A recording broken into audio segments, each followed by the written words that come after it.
Welcome to Reading the Word with Luther for September 6th. I'm going to be reading to you today from the Holy Gospel of St. Matthew, chapter 7, verse 21, in the Revised Standard Version of the Holy Bible. Not everyone who says to me, Lord, Lord, shall enter the kingdom of heaven, but he who does the will of my Father, who is in heaven. This is the Word of God.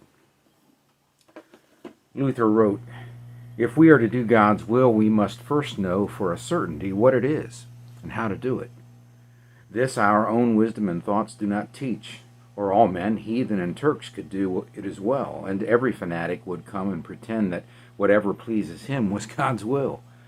Therefore we must hear God's word alone, which reveals plainly unto us what the will of God the Father is.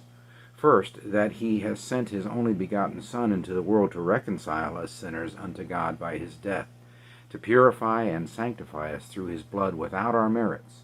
This he has proclaimed to everyone by the gospel, and requires you to believe and accept it. Then when we have received such grace and salvation, have been baptized into Christ, and believe, his will is that we should afterwards live accordingly, obey God, and do what is commanded in the 10 Commandments, every one in his calling, confess God's word, honor and support it, avoid and flee from sin, be good, patient, chaste, modest, kind, faithful, and true. This God will have preached not only with the mouth, but in the heart and in the deed.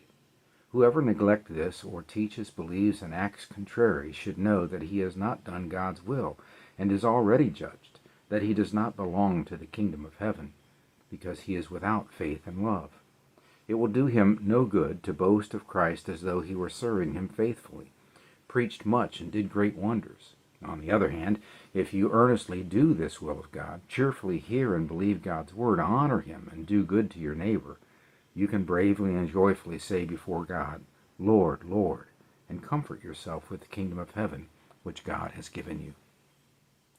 Whether on this account the world reviles and condemns you need not trouble you, for now you hear that God does not wish you to seek praise and honor when you say, Lord, Lord. But you are to do the deed and bear fruit of him who does the will of God.